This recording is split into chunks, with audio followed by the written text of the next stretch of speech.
Jadi mungkin yang statement Bapak itu kenapa jadi kontroversial, tetap miskin tapi bahagia. Itu mungkin anggapan, oh Bapak tetap mengiyakan orang biar miskin gitu kali barangkali ya. Yang bisa melahirkan hanya perempuan. Laki-laki nggak bisa melahirkan. Sehingga kalau suatu saat, oh ini penduduknya tetap banyak Pak, tapi perempuannya menurun, oh pasti masa depan bangsa akan terganggu. Ya. Nah, yang child free ini, yang memilih child free tadi yang 71.000 orang ini kan mempunyai risiko katanya kesehatan. Ini menurut Bapak gimana? Ternyata orang yang tidak menyusui itu cenderung lebih mudah kena tumor atau kanker payudara dibandingkan yang menyusui. Vasektomi ini sehat dan bahkan gratis. Kemudian kita kasih uang saku 300.000. Seluruh Indonesia loh. Sekarang ini 2 anak itu memang harus, tujuannya adalah 2.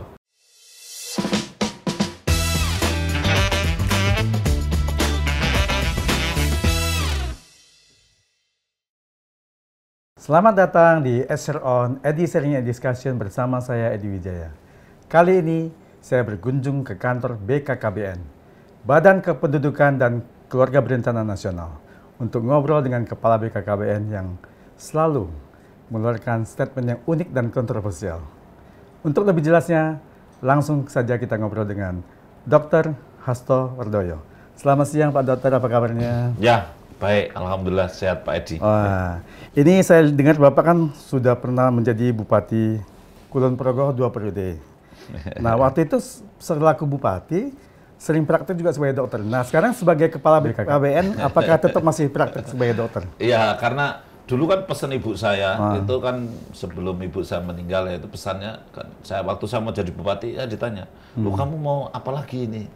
Kok repot-repot gitu, kata ibu saya. Terus, ya insya Allah mau jadi Bupati. Ibu saya tidak keberatan kalau kamu masih jadi dokter. Ibu saya menegaskan, kamu masih jadi dokter toh? Oh masih gitu. Jadi intinya pesan ibu saya itu, saya jadi apapun monggo silahkan, tapi harus masih jadi dokter. Untuk melayani masyarakat. Untuk melayani masyarakat. Makanya ya saya meskipun sekarang saya berkantor di Jakarta, kalau libur hari Sabtu atau Minggu ya saya praktek melayani. Oh, jadi pulangnya itu setiap Sabtu pagi apa Jumat malam? Iya, kadang-kadang Jumat, kadang-kadang Sabtu, ya fleksibel ya. Kadang-kadang juga terus di sananya praktek saja, terus balik sini juga pernah terjadi gitu. Artinya pulang praktek, terus saya itu praktek sorenya, pagi datang, siang praktek, sorenya balik, itu juga biasa itu. Dulu waktu jadi Bupati kan juga Bapak sempat dimintain operasi untuk pasiennya nggak mau, kok bukan Bapak, itu gimana ceritanya? Ya biasalah kan, pasien ingin anak itu kan sering gitu, sering apa ya, istilahnya sudah betul-betul merasa tenang, nyaman kalau gitu seandainya yang operasi yang dulu yang memulai kesulitan awal kan, banyak pasien yang tidak punya anak kan. Saya subspesialis saya adalah endokrin reproduksi dan bayi tabung gitu ya. Sehingga saya pasien-pasien saya lebih ke pasien yang sulit hamil. Kemudian kita ini ya biasanya dipacu dulu, dikerjakan inseminasi. Itu kan ini kan kalau sudah jadi hamil kan seneng banget ini iya, kan. Sekian lama nggak dapat ya. Kemudian setelah itu kan pinginnya ya yang memulai yang mengakhiri gitu ya. Jadi kita mulai waktu operasi sesar itu kan maunya ya kita datang gitu, kita mengerjakan. Yang paling unik itu yang di Kulon Progo itu, kalau nggak Bapak yang operasi kan dia nggak mau. Tapi saya dengar akhirnya Bapak operasi tapi hanya pembukaannya saja, nggak sampai selesai, tapi tetap beliau oke gitu ya. Kita kalau waktu kita nggak cukup ya kita harus tetap datang, tapi mungkin dibantu oleh tim kan. Biasanya saya sampai bayi lahir saya nyatakan sehat, baru tinggal jahit-jahit merapikan, baru orang lain. Nah ini kan Bapak kan di SPOG ini ada belakangnya K ini kan banyak orang nggak tahu nih K ini maksudnya apa nih? Konsultan sebetulnya. Sebetulnya KFER, konsultan untuk fertilitas, itu endokrin reproduksi. Sebetulnya K itu konsultan. Jadi orang tuh kalau sudah misalkan S1 dokter umum, setelah itu ngambil spesialis, saya ini ngambil spesialis kebidanan kandungan. Kemudian kita masih dituntut lagi, karena waktu itu saya sebagai dosen di UGM, di Fakultas Kedokteran UGM, saya harus ngambil lagi subspesialis kan gitu. Lah subspesialis atau konsultan ini saya ambil di konsultan endokrin reproduksi bayi tabung gitu. Nah ini yang baru-baru ini kan Bapak sempat menimbulkan kontroversial tentang statement Bapak, tetap miskin tapi bahagia. Itu gimana ceritanya? Banyak yang protes juga masalahnya. Ya, saya kan BKKBN ini kan lembaga yang punya tugas dua. Satu adalah menjaga pertumbuhan penduduk seimbang. Ya. Dua, mewujudkan keluarga berkualitas. Ya. Dua ini aja sebetulnya visinya itu, keluarga berkualitas, penduduk tumbuh seimbang. Nah, kami membuat indeks, namanya indeks pembangunan keluarga atau IBANGA. Ya, nah, IBANGA. Nah, IBANGA atau indeks pembangunan keluarga ini mengukur bagaimana keluarga ini indeksnya, indeks kebahagiaannya. Nah, di situ IBANGA ini mengukur kualitas keluarga ada 3 dimensi. Satu adalah tentram, 2 mandiri, 3 bahagia. Hitung. Nah, setelah kita mengukur di tahun 2023 akhir kemarin, ukuran yang terakhir ya, nanti sebentar lagi kita mengukur lagi, setiap tahun kita kerjakan. Itu hasilnya memang cukup menarik, karena yang paling tinggi adalah nilai kebahagiaan. Ya, yang dia bisa, variabel-variabel yang ada di kebahagiaan itu dia bisa berrekreasi, dia bisa bersosialisasi dengan tetangga, kemudian dia juga bisa bersosialisasi bersama keluarga, menikmati kehidupan di keluarga. Itu ada dimensi kebahagiaan. Sedangkan dimensi kemandirian itu dia bisa kecukupan untuk makanan, untuk sekolahan, untuk perumahan, itu dia bisa mempunyai ekonomi yang mandiri. Sedangkan yang dimensi tentram itu, sebagai contoh begini, tentram itu, dia itu nikahnya resmi gitu, kemudian dia betul-betul tidak ada percekcokan dalam keluarga gitu, itu dimensi ketentraman, tidak ada perceraian dan seterusnya. Nah, setelah kita ukur semua itu, ternyata skor yang paling tinggi adalah dimensi kebahagiaan, skornya 71 ya. Kemudian skor kemandirian ada skor yang paling rendah, hanya 51 gitu. Nah, kemudian dimensi yang ketentraman itu skornya hampir 60 lah, 59. Jadi kesimpulan saya ya kita itu kemandirian kita masih rendah. Tadi ya, tentang tentram nih, yang agak unik. Yang menikah resmi lebih tentram, maksudnya gimana itu? Enggak gitu. Maksud saya gini, ukuran ketentraman itu diantaranya adalah tadi yang memang urusan status keluarganya jelas, gitu. Ya memang betul kata Pak Edi, misalnya yang resmi nikah lebih tentram. Iya, di dalam skor ukuran kami yang nikahnya resmi ada akte nikahnya gitu ya. Ya kami catat skornya tinggi. Kalau nggak resmi lari-lari Pak, SMS-nya. Coba itu kalau misalkan ini ada BKKBN ya juga menemukan juga orang yang ternyata kakaknya 2 ya. Kakak ini, bapak ini namanya ini, KTP-nya ini, kakaknya di sini. Ternyata bapak ini ketemu lagi. Di sana ada KTP dengan nomor induk yang sama, NIK yang sama, bapaknya yang sama. Tapi ternyata anggotanya beda, ternyata istrinya 2 kan gitu. Nah ini kalau ketemu begitu kan kita tidak nyatat yang masuk, ya tidak terus langsung wah ini tentram itu kan. Mesti kita ada pertanyaan-pertanyaan tambahan. Jadi mungkin yang statement Bapak itu kenapa jadi kontroversial, tetap miskin tapi bahagia, itu mungkin anggapan Bapak tetap mengiyakan orang biar miskin gitu kali barangkali ya, sehingga orang banyak protes. Ya bisa jadi, tapi kalau saya hanya menyampaikan data bahwa masyarakat kita itu meskipun masih miskin tapi bahagia itu. Makanya Aceh termasuk yang tertinggi ya. Aceh masih miskin juga, tapi kan kebahagiaannya juga tinggi gitu. DIY juga termasuk yang kebahagiaannya tinggi gitu ya. Riau, kalau Riau tidak miskin ya, mungkin kemiskinan sudah lebih rendah, itu kebahagiaannya tinggi. Kalimantan Timur kebahagiaan tinggi. Nah itu yang kita lihat. Atau mungkin itu karena kultur kita yang selalu kita mensyukuri apa adanya gitu barangkali, sehingga tetap ya merasa bahagia aja. Saya lihat lebih ke arah lebih arah seperti yang Pak Edi sampaikan, lebih ke arah kultur. Kalau di Jawa itu sejak dulu kan kulturnya itu filosofinya aja mangan orang mangan asal ngumpul. Kan? Artinya kan kumpul itu kan bahagia gitu. Meskipun nggak makan masih ngumpul. Meskipun nggak makan terus guyu bareng gitu, ketawa bareng gitu. Jadi ini nggak makan tapi ketawa gitu. Jadi makan ramangan ngumpul. Ya sama juga mensyukuri apa yang ada ya. Iya, jadi filosofinya filosofi kedamaian semua itu, alon-alon waton kelakon itu kan filosofi ya istilahnya ya sudahlah nerima yang pandum gitu kan. Nah, itu kan filosofi menerima dengan apa yang sudah diberikan oleh Tuhan itu. Nah ini yang masalah kedua kontroversi adalah Bapak membuat statement semua pasangan hidup keluarga itu harus punya anak perempuan. Nah, ini maksudnya gimana ini? Sebetulnya statement itu dipelintir, tapi yang benar ucapan saya itu, saya berharap setiap perempuan bisa melahirkan rata-rata loh, rata-rata bisa melahirkan anak satu perempuan, rata-rata. Nah, kalimat bukan setiap pasangan. Kalau sudah pakai rata-rata itu, pakai kata setiap enggak apa-apa. Jadi rata-rata setiap perempuan melahirkan anak satu perempuan, rata-rata. Artinya gini, kalau perempuannya ada 10 nih, ada perempuan 10. Terus perempuan 10 itu perempuan yang nomor 1 sampai nomor 7 katakanlah, itu punya anak perempuan semua. Ya, total anak perempuannya itu 10. Ada yang punya anak perempuan 2, ada yang anak perempuan 1, ada yang 3.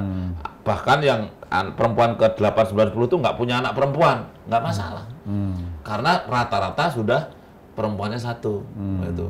Jadi mohon dipahami ini, ada 10 perempuan, anak perempuannya 10. Ini sudah baik. Nah, ini diharapkan seperti itu. Negara itu juga begitu. Negara hari ini misalkan ada 136 juta perempuan. Kami berharap 10 tahun lagi masih ada 136 juta perempuan ini. Jadi, karena satu perempuan tergantikan oleh satu perempuan. Itulah filosofi bahwa suatu bangsa, suatu negara akan tidak zero growth, tidak minus growth, akan tidak bangkrut dari sisi penduduk, itu kalau perempuannya jumlahnya minimal sama dengan sebelumnya, yaitu dengan perempuan sebelumnya. Jangan lebih banyak juga, kalau lebih banyak berbahaya, karena kalau lebih banyak itu jadi baby boom nanti. Ini berbahaya juga karena apa? Karena tetap melahirkan itu perempuan, gitu loh. Jadi kenapa begitu? Karena yang bisa melahirkan hanya perempuan, laki-laki nggak bisa melahirkan. Sehingga kalau suatu saat, ini penduduknya tetap banyak Pak, tapi perempuannya menurun, pasti masa depan bangsa akan terganggu. Karena apa? Karena jumlah penduduk akan menurun. Nah, ini jangan sampai lah. Karena semua bangsa kita ini kalau ingin menambah penduduk itu sulit. Bangsa-bangsa di dunia ini, Jepang itu susah. Itu Singapura itu sampai kalau dikasih insentif gitu. Kalau mau hamil, mau melahirkan. Karena banyak negara-negara maju yang modern sekarang itu perempuannya sudah tidak mau tidak mau punya anak, child free gitu. Tidak mau nikah gitu ya. Terus nikah anaknya juga belum, mungkin hanya satu atau barangkali nggak mau punya atau anak nggak punya anak itulah. Indonesia jangan sampai nanti kita mengalami hal seperti itu. Tapi di Indonesia saya dengar juga udah ada 71.000 orang yang menyatakan child free perempuannya. Itu gimana menurut Bapak? saya belum dengar data itu ya, kalau ada 71.000 orang menyatakan child free. Tapi data empirik pernikahan menyatakan kemungkinan memang animo nikah turun. Karena gini, tahun 2013 itu pernikahan di Indonesia masih sekitar 2,2 juta setahun ya. Tahun 2023 pernikahan di Indonesia 1,5 juta. Jadi kan turunnya lumayan ini, dari 2,2 sampai ke 1,5 juta. Turunnya lumayan signifikan loh, 700.000 turunnya. Dari tahun 2013 ke 2023 ya. Kelihatan sekali nih, menyolok sekali. Padahal jumlah penduduknya lebih tinggi sekarang daripada 2013, penduduknya lebih tinggi sekarang. Karena banyak orang yang memilih usia menikahnya itu setelah lebih dewasa. Mungkin dulu kan 17 tahun, 18 tahun udah menikah. Sekarang ini rata-rata di atas 22 barangkali. 22. Rata-rata idealnya 22 ya. Tapi harusnya tidak mengurangi jumlah. Harusnya kalau semua itu tetap ingin menikah, meskipun hanya bergeser aja, bergeser tetap mau punya anak, tetap jumlah yang nikah harusnya sama dong. Harus tetap tinggi jumlah nikah. Karena cuman usianya yang agak lebih tua. Harusnya begitu ya. Tapi ternyata jumlahnya menurun. Nah, yang child free ini, yang memilih child free tadi yang 71.000 orang ini kan mempunyai risiko katanya kesehatan. Ini menurut Bapak gimana? Saya sebagai dokter kebidanan memang melihat faktor risiko terhadap child free. Jadi itu? Seperti gini, katakanlah seperti kanker rahim, bukan kanker mulut rahim ya Pak, tapi kanker rahim. Kanker rahim ini kanker, kalau bahasa medisnya kanker endometrium, bukan kanker serviks. Ya. Kanker endometrium itu ternyata lebih tinggi kecenderungannya pada mereka yang tidak punya anak atau anaknya suatu orangnya gemuk, kemudian diabetes atau tensinya tinggi gitu. Nah ini orang-orang yang seperti itu punya kecenderungan lebih kena penyakit. Persentase tinggi ya? Iya, persentase lebih tinggi kena dibandingkan yang tidak child free atau yang anaknya 2 atau 3 itu. Lebih tinggi dia untuk kanker endometrium. Nah, payudara juga begitu. Ternyata orang yang tidak menyusui itu cenderung lebih mudah kena tumor atau kanker payudara dibandingkan yang menyusui. Jadi kan fungsi payudara ada keluar kelenjar yang memproduksi ASI gitu, itu kan berarti memang ada maknanya juga untuk proteksi. Artinya bahwa artinya dengan berfungsi. Ini kan masuk ini diciptakan belum pernah difungsikan kan. Kalau nggak pernah untuk menyusui kan diciptakan tapi belum pernah difungsikan, bisa dibayangkan ya. Kan mestinya itu difungsikan gitu. Ada apa? Kelenjar-kelenjarnya, kelenjar payudara yang kemudian akhirnya memproduksi ASI, dipacu oleh hormon namanya hormon prolaktin, hormon oksitosin. Itu kan satu mekanisme yang bagus itu. Nah, mungkin kalau ini sudah diciptakan kelenjar-kelenjar tapi nggak dipakai, kelenjar-kelenjar itu bisa mutasi menjadi sel kanker gitu. Oh itu ya. Jadi hal-hal seperti itu kan tidak disadari oleh manusia kebanyakan bahwa ternyata Tuhan menciptakan payudara itu ya sudah ada ininya ya, ada fungsi yang harus dijalankan. Iya, ada fungsi yang untuk reproduksi gitu ya, untuk ASI eksklusif untuk supaya anak sehat dan seterusnya. Jadi hal-hal seperti itu kalau menurut saya sih ya penting untuk kita sosialisasi terus karena kesehatan reproduksi itu paling sulit disosialisasi. Kadang-kadang dianggap bahwa ini adalah sexual education ya. Sehingga kita ini mau bicara tentang seks itu sering waduh ini pornografi, tabu ya. Kalau adat atau orang-orang di desa mungkin dianggap tabu gitu. Nanti kalau di kota oleh media nanti bicara gini dianggap pornografi gitu. Nah, padahal sexual education itu penting untuk diberikan, termasuk kalau child free tadi. Orang-orang yang child free itu tahu nggak tentang sexual education, memelihara organ lah. Sebenarnya sexual education kan just male female ya, hanya sekedar kita itu menyampaikan bagaimana cara memelihara kesehatan female, bagaimana cara menjaga kesehatan male and female. Ya. Fenomena sekarang yang child free ini menurut Bapak apa? Karena membuat orang milih child free. Kalau kita lihat data statistik, semakin orang itu tinggal di kota, ya, semakin dia jumlah anaknya sedikit, ya, dan kemudian nikahnya mundur. Nah, semakin ke kota tinggalnya di daerah yang urban itu nikahnya lebih delay, kemudian jumlah anaknya lebih sedikit. Nah ini berarti tinggal di perkotaan orang semakin banyak migrasi ke kota, ke daerah-daerah yang ramai, tidak mau lagi tinggal di pelosok-pelosok. Nah ini semakin dia nikahnya delay. Atau karena kesibukan kerja atau apa kali ya? Ya pastilah kalau itu pasti. Hiburannya kan juga banyak. Kalau di desa kan tidak ada hiburan, ya hiburannya nikah aja kan gitu. Ya di desa kadang-kadang listrik aja biar pet itu kan. Misalnya gitu kan ya udahlah nikah lagi gitu kan adanya kan. Faktor yang pertama itu, faktor yang kedua itu semakin orang itu ekonominya bagus, bukan semakin dia banyak anak ya, tapi semakin sedikit anaknya. Jadi orang yang semakin ekonominya bagus bukan semakin ingin segera nikah loh. Ya. Dia pada umumnya orang-orang yang ekonominya bagus ini kemudian dia ingin usahanya mapan, ingin ini, ingin itu nikahnya agak lebih mundur sedikit ya. Jadi orang-orang yang ekonominya menengah ke bawah itu cenderung nikahnya lebih cepat. Itu. Makanya orang desa kalau punya anak perempuan, kalau sudah usia 20 tahun saja belum nikah, rasanya udah anaknya enggak sekolah. Misalnya dia enggak mampu nyekolahkan, anaknya enggak sekolah, dia lulus SD terus tidak sekolah itu. Perempuan, lulusnya 12 tahun itu. Nanti kalau sudah umur 16 tahun itu sudah dinikahkan itu. Ya, itu beberapa saya kunjungan ke lapangan ya banyak yang hal seperti itu, nikah pada usia muda karena ekonomi. Karena dianggap kalau nanti sudah diambil orang ya udahlah, ini anak saya udah mentas gitu, udah diurus orang gitu. Nah, itu faktor kedua ya. Faktor yang terakhir yang ketiga ada faktor pendidikan.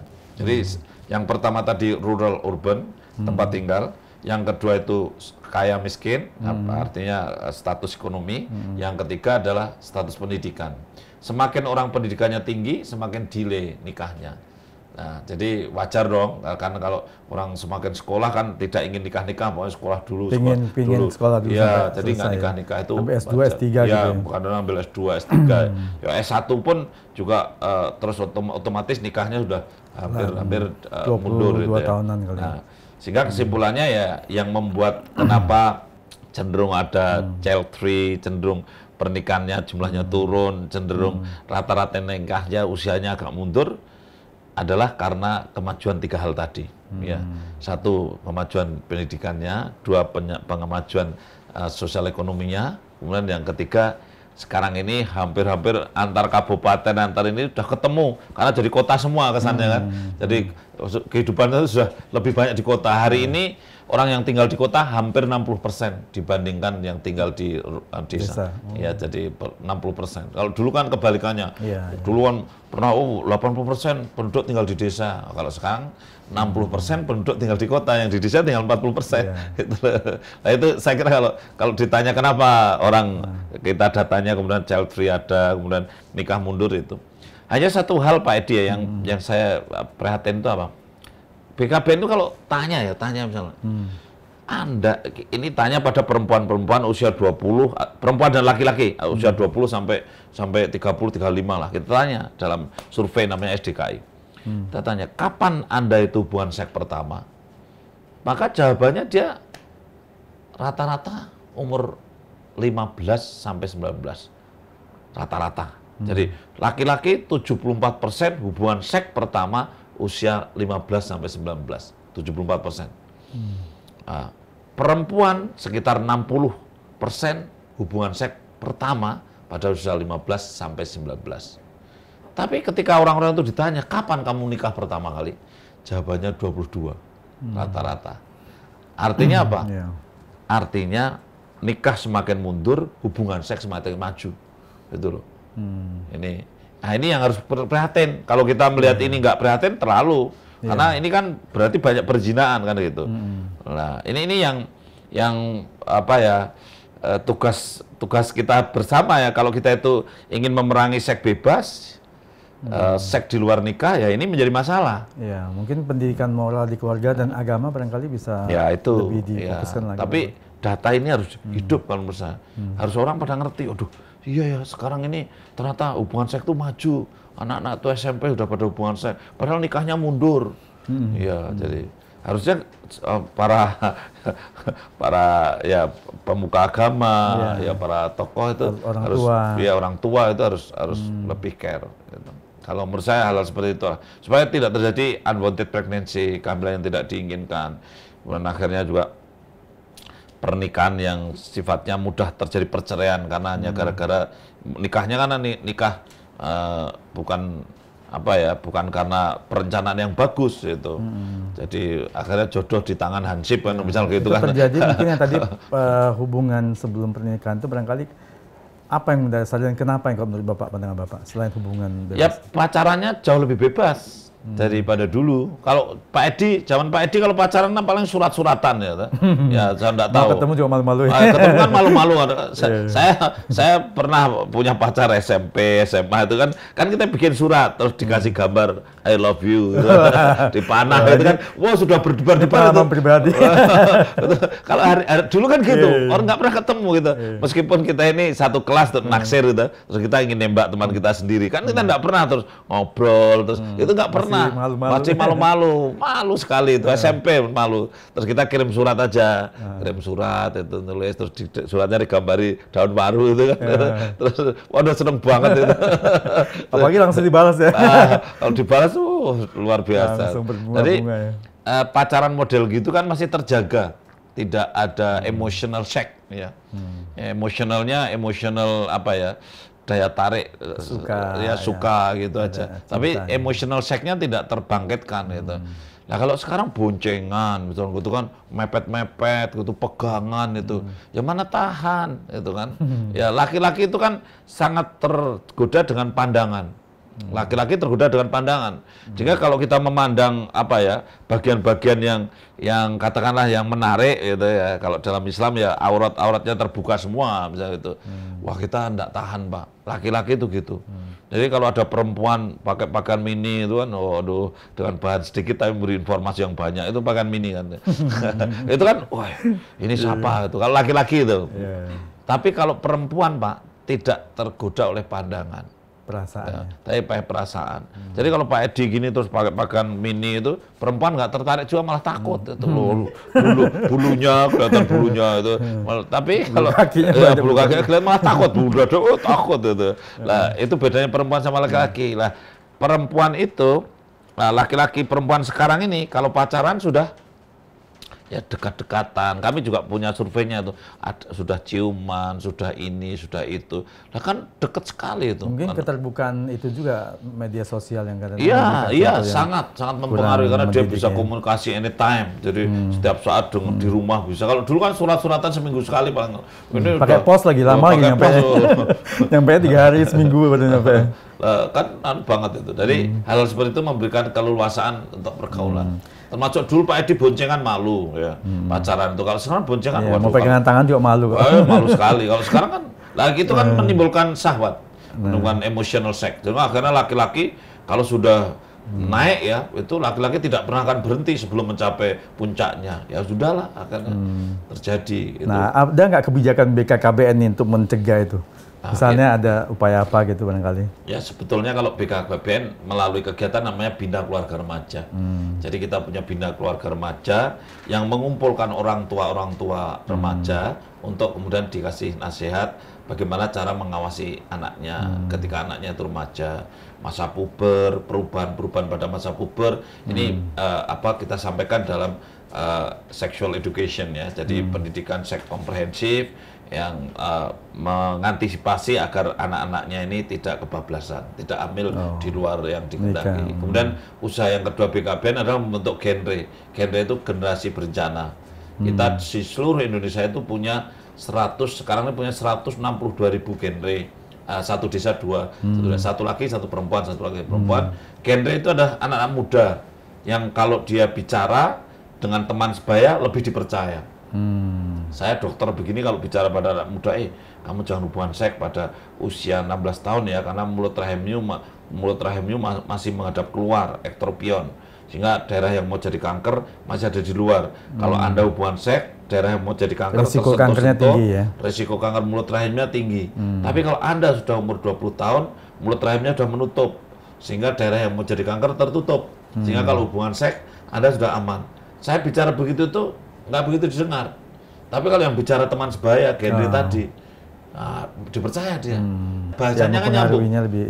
Ya, kalau saya kadang-kadang kehabisan kosakata ngomong sama anak muda.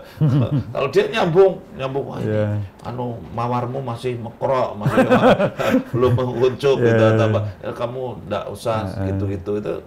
Nyambung kalau yang bicara temannya. Nah, ini kembali kita lihat tren sekarang kan pasangan itu banyak yang memilih untuk mempunyai anak sedikit. Kalau dulu kan anak banyak ya, jadi apakah program Orde Baru yang seperti keluarga berencana cukup 2 anak itu sekarang masih digalakkan atau udah ditinggalkan nih? Begini, jadi program 2 anak cukup itu adalah program yang sifatnya kuantitas. Artinya menekan jumlah itu kan berorientasi pada kuantitas. Nah, sekarang ini 2 anak itu memang harus tujuannya adalah 2 itu. Memang tetap menjadi tujuan 2 itu. Tapi hari ini lebih ke arah kualitas. Itu aja. Kualitas penting. Ya, lebih kualitas. Jadi contoh jaraknya 2 anak tapi jaraknya dekat sekali, anaknya stunting. 2 anak tapi melahirkannya umur 16 tahun, ya stunting. Iya. Anaknya karena ibunya baru umur 16 tahun sudah melahirkan itu. 2 anak tapi dilahirkan ibunya sudah terlalu tua. Umur 38 baru memulai karena tadi sekolah, karir, bisnis itu. Terus umur 35 baru nikah. Nah, ini juga enggak benar gitu loh. Karena itu risiko tinggi. Kelainan-kelainannya cacat-cacat lebih banyak pada orang yang nikah terlalu tua. Nah, ini makanya dulu jargonnya cukup 2 anak cukup. Kalau sekarang ini tentu harus lebih dari itu mengarah kualitas. Kualitas. Jadi tidak stunting. Berarti tagline-nya mesti ganti nih, Pak. Bukan cukup 2 anak nih, iya, idealnya 2 anak kali ya. Iya, cuman kita tidak pakai tagline 2 Ada anak lagi. sekarang. Tagline BKKBN adalah berencana itu keren. Gitu. Ya, jadi begini tagline karena kita sudah riset formatif riset anak-anak muda itu senangnya apa kalau untuk keluarga. Ya, kalau jumlah anak itu nggak usah ditekan-tekan sudah turun sendiri gitu. Sekarang ini. Gitu. Dok, kalau KB dulu itu kan lebih banyak ke perempuan ya. Tubektomi kan sekarang juga katanya kesadaran laki-laki untuk mencegah kehamilan itu mulai vasektomi juga udah banyak yang lakukan. Menurut dokter gimana? Ya masih sedikit sih vasektomi ya? Sedikit sekali. Jadi kesadaran laki-laki untuk ber-KB itu masih 5% belum sampai. Oh, belum Jadi 5%. belum sampai 5%. Jadi kan sekarang ini aseptor istilahnya. Aseptor itu adalah peserta KB. Itu laki-laki perempuannya masih 95% lebih. Ya. Jadi laki-lakinya baru mau mencapai 5%, tapi itu pun kondom dan vasektomi. Gitu. Yang banyak masih kondom. Gitu. Sebetulnya kita ingin sekali ya, ini kondom misalnya itu kan dual function ya. Jadi satu fungsi untuk mencegah HIV, satu fungsi untuk mencegah kehamilan. Ya. Sebenarnya kondom juga bagus gitu. Cuman ya memasarkan kondom itu tidak mudah karena banyak orang yang merasa tidak puas kalau pakai kondom gitu. Nah, kayak gitu.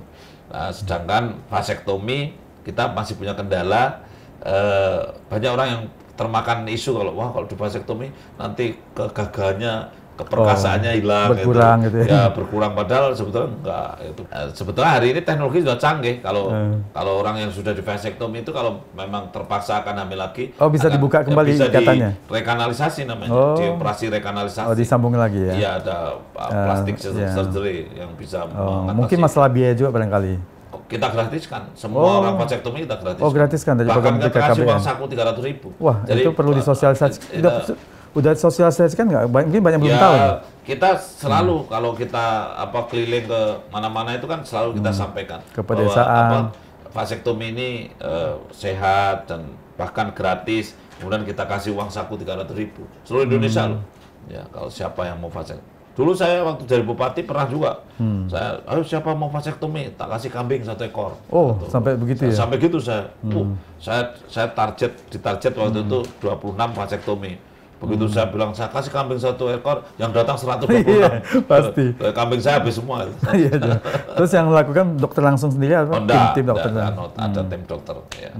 Jadi, tapi itulah butuh kampanye vasektomi. Dok, tadi tentang vasektomi gratis itu gimana kira-kira prakteknya? Ya, jadi kan peran laki-laki itu sangat kurang ya. Jadi sedikit, makanya kita dari pemerintah ini memberikan layanan gratis dalam bentuk vasektomi.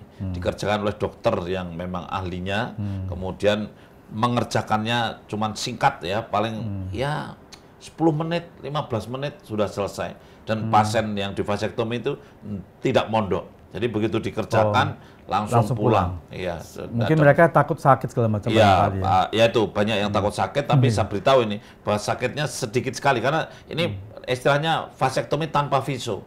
Jadi hanya sedikit ada ditusuk sedikit aja di tesnya itu, kemudian nanti ada salurannya diikat sudah selesai. Oh, tidak perlu pakai pisau. Ya, pakai pisau. Vasektomi tanpa pisau istilahnya. Nah, oleh karena itu ini ngerjakannya cepat dan insya Allah tidak sakit, gitu ya. Karena dibius juga disuntik anestesi. Nah, jadi saya kira apa himbauan saya, marilah kita manfaatkan bantuan pemerintah, vasektomi gratis plus dikasih uang 300.000 untuk istirahat itu.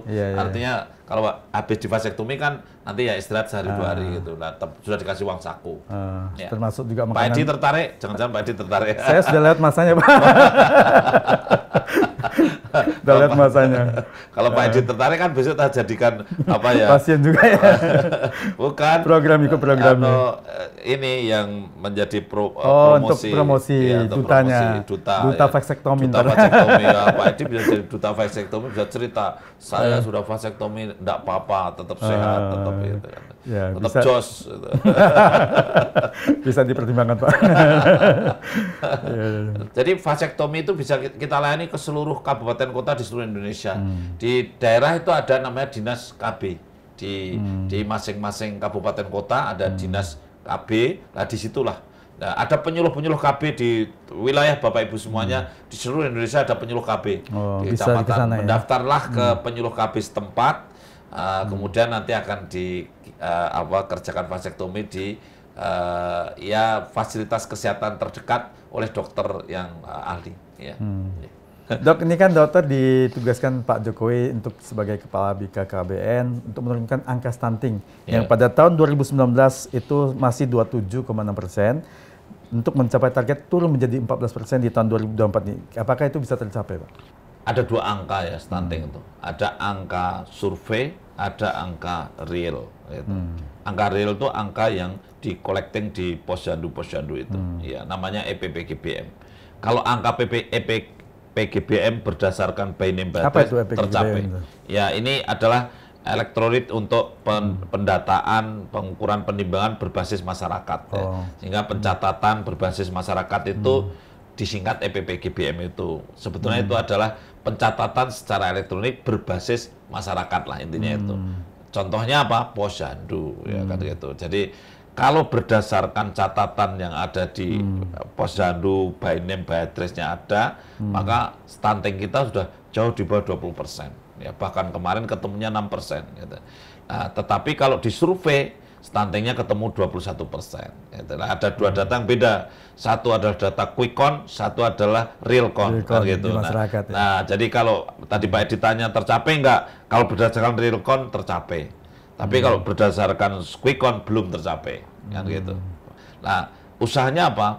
Usahanya antara real count dan quick count itu didekatkan. Gitu. Cara mendekatkannya gimana?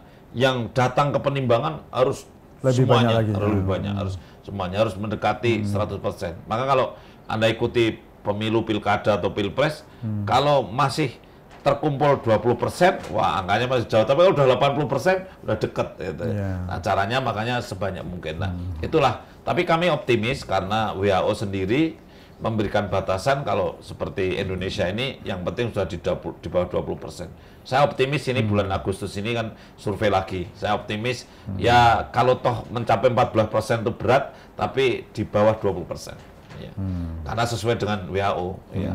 Sesuai dengan WHO. Kalau Pak Presiden Jokowi kan tujuannya mengasih angka 14% biar kita berlari kan, biar cepat berlari. Tapi yang namanya tinggi badan kan nggak bisa didadak, nggak bisa mendadak.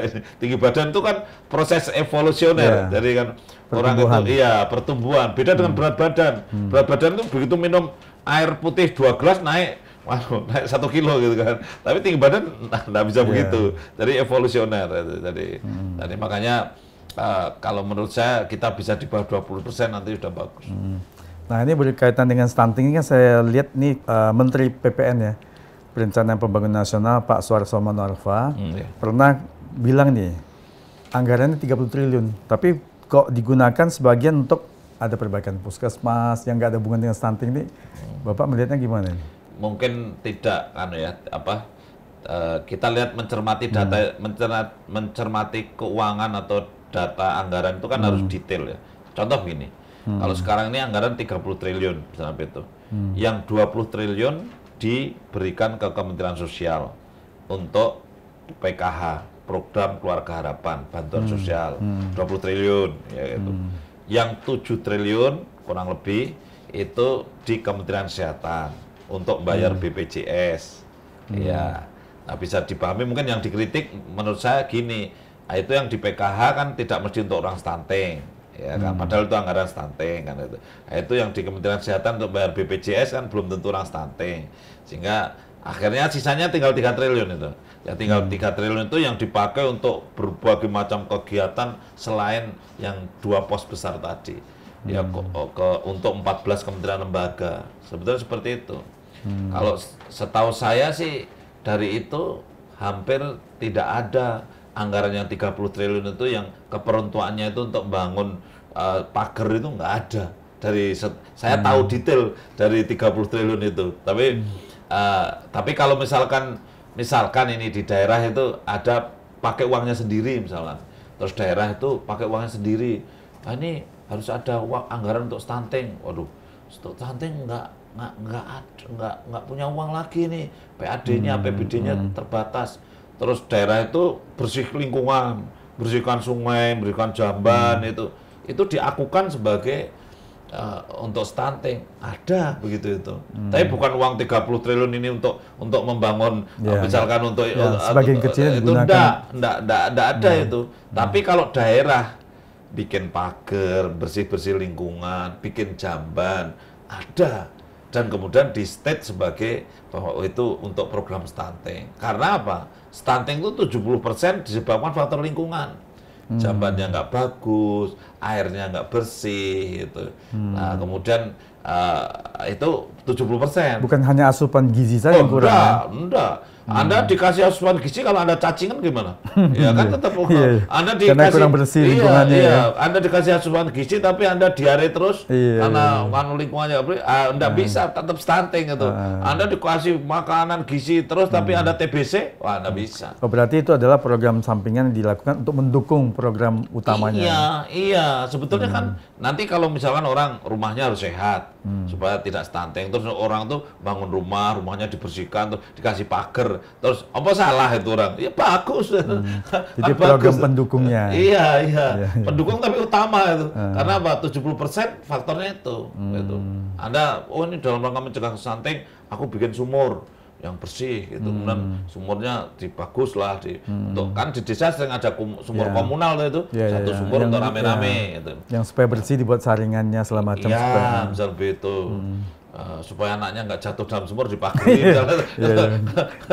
Kalau itu kalau dikatakan kan menarik, memang stunting untuk bikin pagar gitu. Padahal kalau kita lihat detail itu seperti apa sih sebetulnya pelaksanaannya. Nah ini karena berhubung terbatasnya waktu, ini Dok, kan kita kembali waktu Bapak itu sebagai dokter ya di Kalimantan.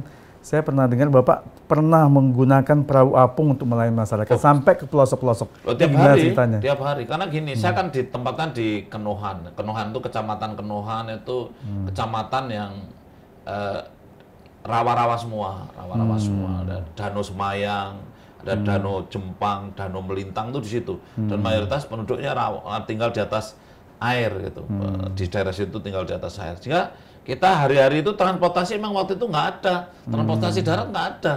Kita kemana-mana ya pakai perahu ya, pakai perahu ini kemana-mana pakai perahu. Sehingga kita ini lucu-lucu juga kita kalau pasien itu kan kalau mau diperiksa itu barang yang asing. Pokoknya pasien itu taunya disuntik gitu. Sehingga kalau ada dokter, misalnya saya datang ke suatu wilayah itu kan kita cuma di perahu gini misalnya. Wah, ini orang pada kan posyandu terapung juga ada pada datang itu di posyandu itu sambil perahunya sendiri-sendiri gitu. Itu kan orang-orang itu kan kadang-kadang kalau kita kan mau periksa tensi gitu. Kalau dia enggak disorongkan pantatnya, jadi pantatnya disorongkan ke perahu saya. Langsung minta suntik ya? Nah, bentar dulu Bu. Bentar dulu. Tapi kalau pasien banyak kan kita akhirnya, ini Pak Dokter disuntik vitamin gitu. Jadi akhirnya minta suntik vitamin. Kalau pasiennya banyak udah suntik vitamin itu. Nah ini kan antri, pantat ini antri semua tuh. Padahal jarum saya masih nempel, sudah kesondol pantat berikutnya kan. Itu kenangan-kenangan indah waktu di Kalimantan itu. Jadi itu memang ya saya 5 tahun sih saya lama di sana. Jadi makanya saya sangat terkesan. Pelayanan menurut saya mengasihkan lah. Ya memang Dokter Hasto ini orang yang sangat mulia. Semoga diberikan Tuhan kesehatan dan umur panjang. Amin, terima kasih atas waktunya Dokter Hasto. Terima kasih Pak Edi.